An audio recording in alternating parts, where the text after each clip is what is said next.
I haven't said this for a while, but Colleen, I have Starbucks to film.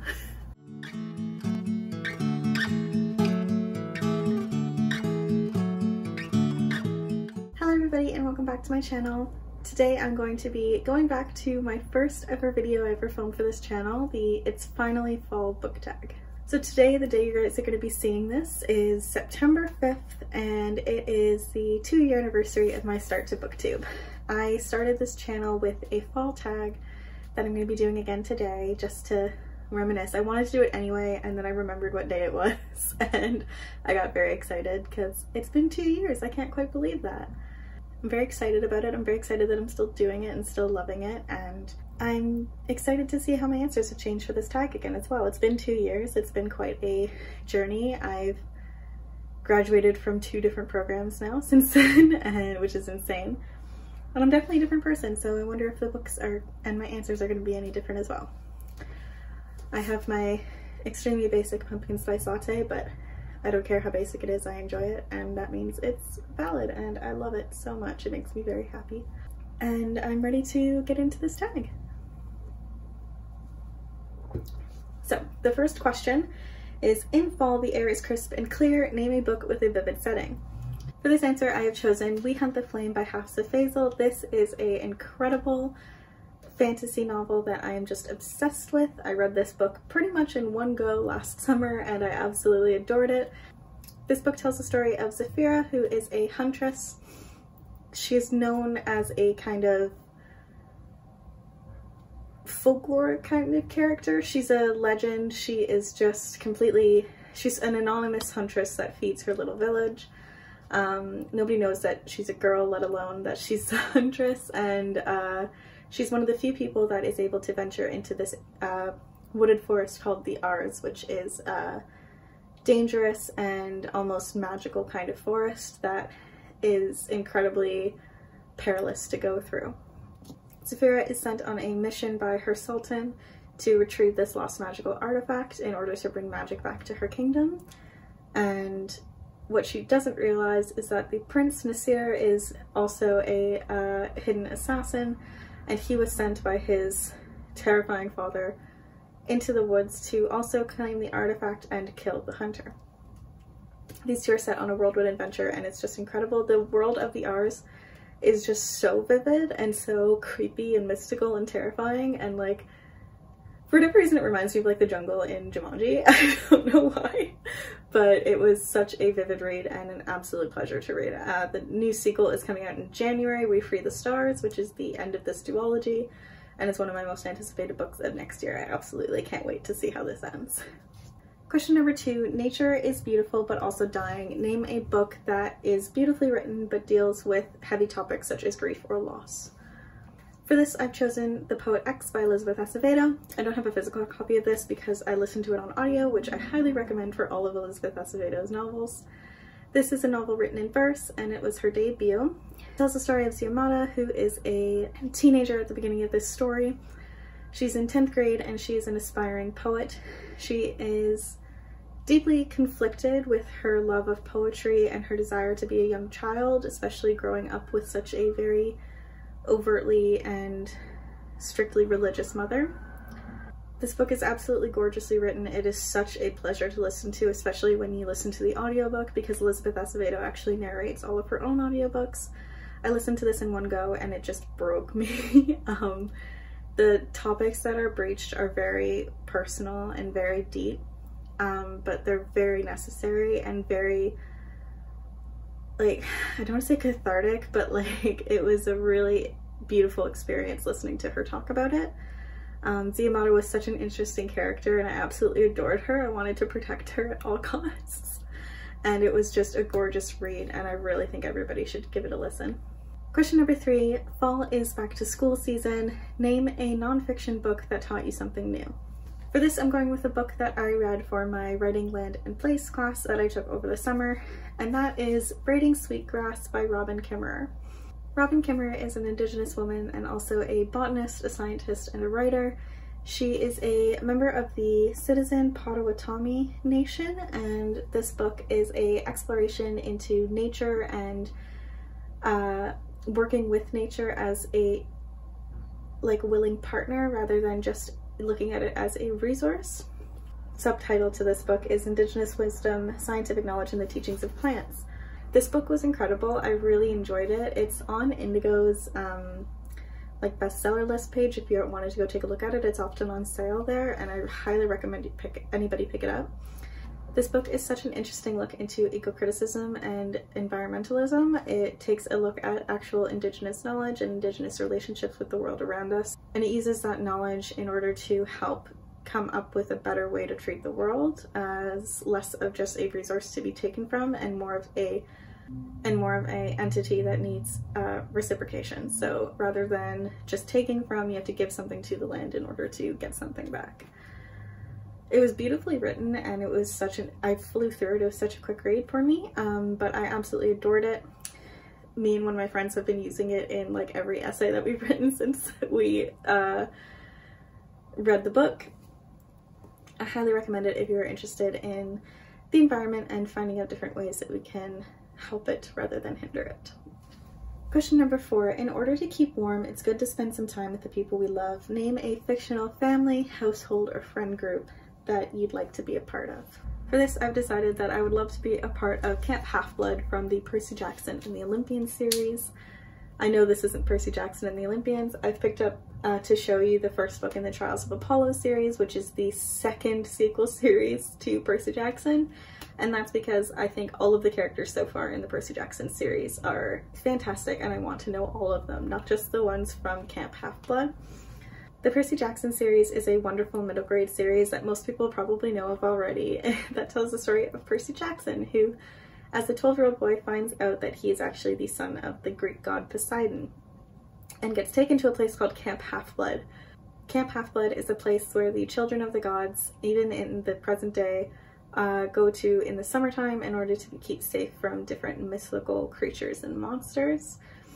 Just like in ancient Greek writing and ancient Greek legends, typically the demigods or sons of the gods and daughters of the gods are often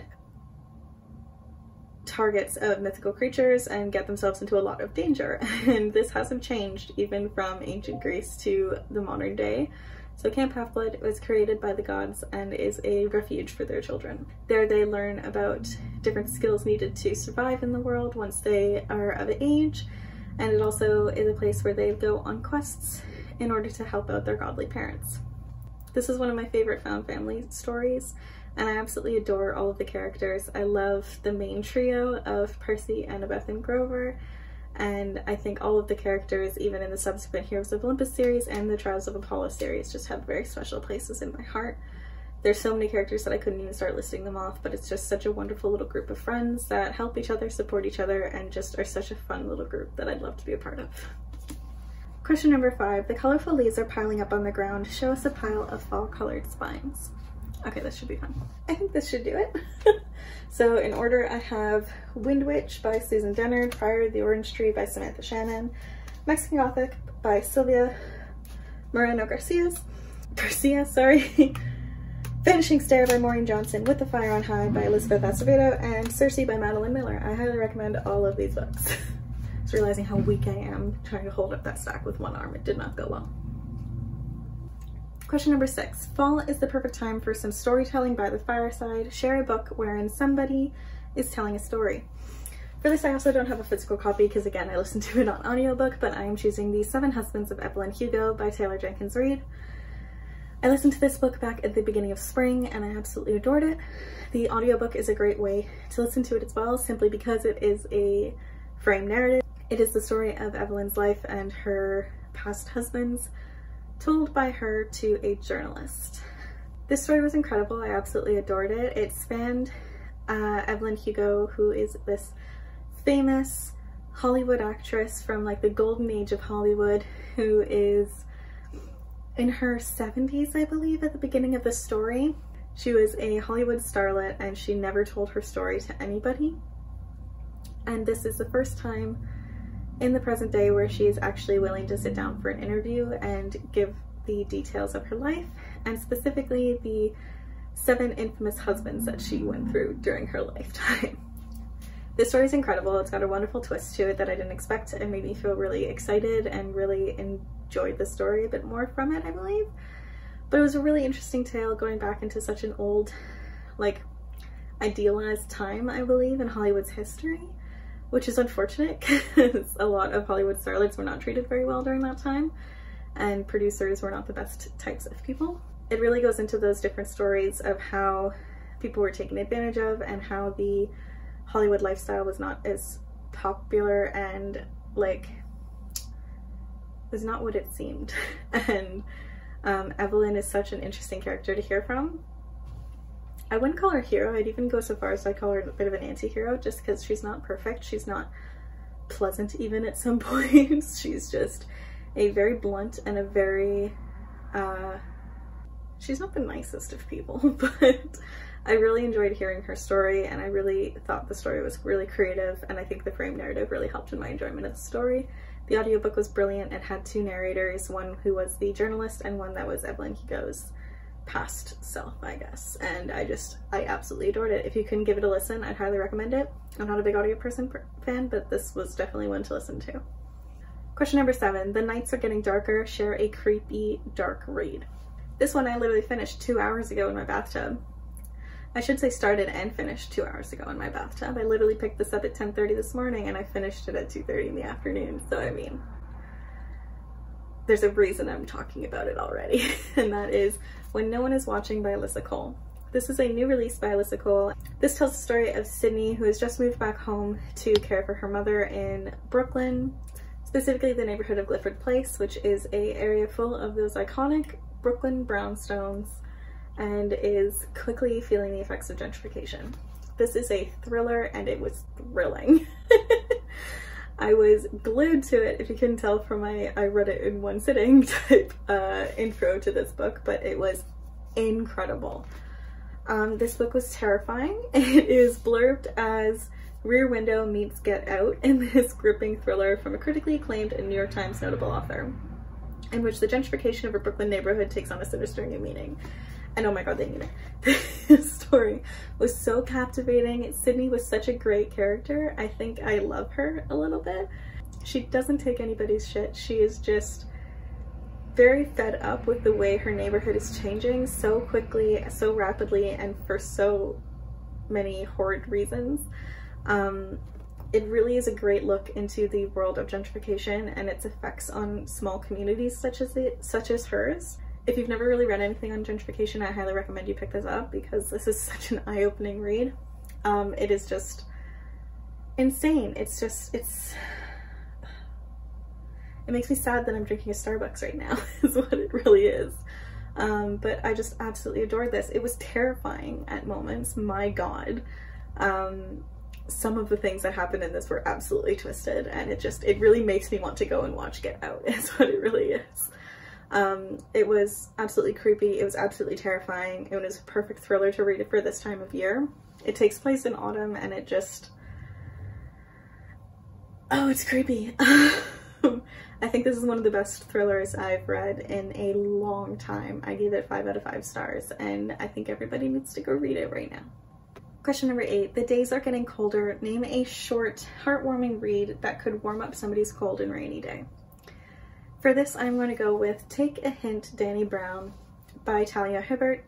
This is an adult romance following Danny Brown and Zafir Ansari. The beginning of this back of the book description is like my favorite way to describe this book. Danica Brown knows what she wants: professional success, academic renown, and an occasional roll in the hay to relieve all that career-driven tension. But romance, been there, done that, burn the t-shirt. I think that's a great way to describe this book right off the hop. I think Danny's hilarious. She is like very relatable as a character, as a, like, not a struggling student, but a very passionate student. I myself find myself to be very passionate about my academics, and I find it gets in the way of a lot of different things in my life. It causes me a lot of stress, but I also wouldn't have it any other way, and I think that's a great way to describe Danny.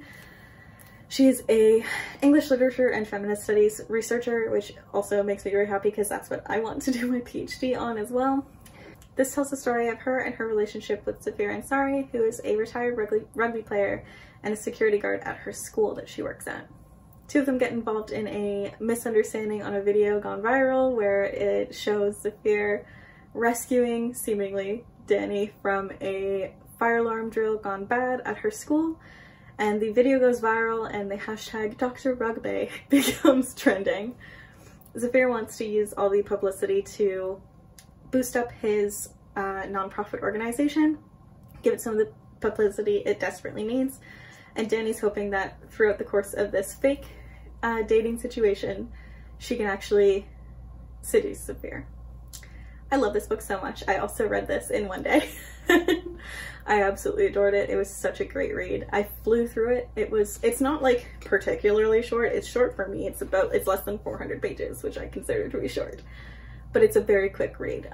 It's one of my first forays into adult romance, and it was such a great way to start. If you've been thinking about trying adult romance but weren't sure where to start, I highly recommend Talia Hibbert's books. She has another book called Get a Life, Chloe Brown, which was her first in this like connected series. It's about Danny's sister, which was also amazing. And there's a new one coming out next year called Actor Age Evie Brown, which I'm so excited about as well. So I absolutely adore this, and it is very heartwarming, very interesting to read, and I absolutely think everybody should give it a go. Fall returns every year. Name an old favorite that you'd like to return to soon. So this book, if any of you guys know me, or if you can see the shelves behind me, it's not going to be a surprise to anybody when I say it's a favorite, but this is Throne of Glass by Sarah J. Maas. I haven't actually read this series in a very long time. I started rereading it last summer. I read Throne of Glass and I read the first like 2 chapters of Crown of Midnight, but I really want to do a deep dive and finish the series again. One of my best friends, Nick, is currently making his way through it. He is on, what is he on? He's on Tower of Dawn, I think. So I'd like to try and catch up with him soon and potentially read Kingdom of Ash with him, because that's going to be a journey and I think I need to be there to support him. But either way, this is a young adult fantasy series following Selena Sardothien, who is an acclaimed and renowned assassin. She goes by the title of Adarlan's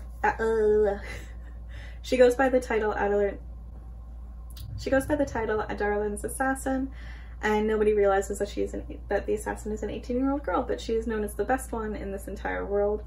However, before the events of this book starts, she is actually imprisoned. When she's visited in prison one day by the Crown Prince, she is given the opportunity to compete in this challenge with many other different convicts and other nefarious members of the kingdom to win a position as the king's champion, and along with it in pardon for her crimes. However, once the competition starts and Selena makes it to the capital of her world, she realizes that there are more dangerous things running through this castle than just the criminals she is competing with. So she has to try and get her down to the bottom of it and figure out what's going on in order to save herself and still save her chances of winning. Talking about the description of this book is so crazy because the book, as the series goes on, it just gets so much more intense and insane. The plot is so amazing, so like it's very different from this first book, but like it makes me happy and nostalgic to think about where it starts. So I am really looking forward to giving this a reread very soon, hopefully by the end of the year. Question 10. Fall is a perfect time for cozy reading nights. Share your favorite cozy reading essentials. So I mean, first off, a book. That's kind of necessary, but also I love to have some type of hot beverage, and typically for me in the fall it is pumpkin spice latte. Also love me a good chai tea latte. Also love me a good plain latte. I just like hot drinks and hot coffee in general. I also love tea. Tea is my absolute favorite, if you couldn't tell by the teacup on my arm. Just a typical cup of good old Tetley, just with milk, no sugar. I don't like sugar. Any type of hot drink will do. I also like to just have water with me just because I love water, and I think people sleep on water way too often. It's a great drink to have, really, genuinely. It helps me kick my... It was a Diet Coke obsession, but now I'm realizing it's turned into a ginger ale obsession. I love ginger ale. Need to drink less ginger ale. Anyway, I like to combine a cold and a hot drink almost every time that I sit down to do anything, so that's also necessary. I love to have like a cozy blanket. I'm currently sitting on my cozy blanket right now just because it kind of props me up a little bit so that it looks a little bit better in the video compared to my like large chair. Other than that, I think the only other thing necessary for a good cozy reading night is either rainfall or snowfall, because I think it just like sets the mood so well, along with a nice candle. Closest candle I have is actually a We Hunt the Flame inspired candle. This is Nasir, Prince of Death, which is my favorite character in We Hunt the Flame. This came in the Indigo book box that I got my pre-order of We Hunt the Flame in. But yeah, a good old candle, some light instrumental music sometimes. Typically I don't like any sound when I like music or shows or anything like that in the background while I'm reading. I love rainfall. I love snowfall, but I don't really like other sound typically. But just other cozy accessories that I think everybody loves to have while they read. And finally, question 11 says to spread the autumn appreciation and tag some people. So I'm going to tag 3 of my good friends that I've met here on BookTube. The first is Kayla over at I Love Books Okay. I will leave her channel down below. She's an incredible human being and you should absolutely go subscribe to her. Second of all is Zoe at Zoe's All Booked. Absolutely adore her, another Canadian queen. She's actually the person who showed me Alyssa Cole and recommended When No One Is Watching. So 100% go check out her channel. And then Soleil, who's one of my oldest BookTube friends at Little Reader's Corner. I will tag her down below as well. She's a wonderful ray of sunshine, just as her name suggests, and absolutely want to know what she loves to read during the fall. Anyway, thank you guys so much for watching, and thank you so much for 2 years here on BookTube. I still can't quite believe it. If you did like this video, please give it a like and comment down below letting me know your favorite fall reading accessory, your favorite fall read, what you're planning on reading this fall, or leave me some little like leaf emojis or fall colored hearts, because I think that would be interesting. If you're new here, please subscribe. I put out new bookish or writing videos every week, and I hope you guys have a lovely day.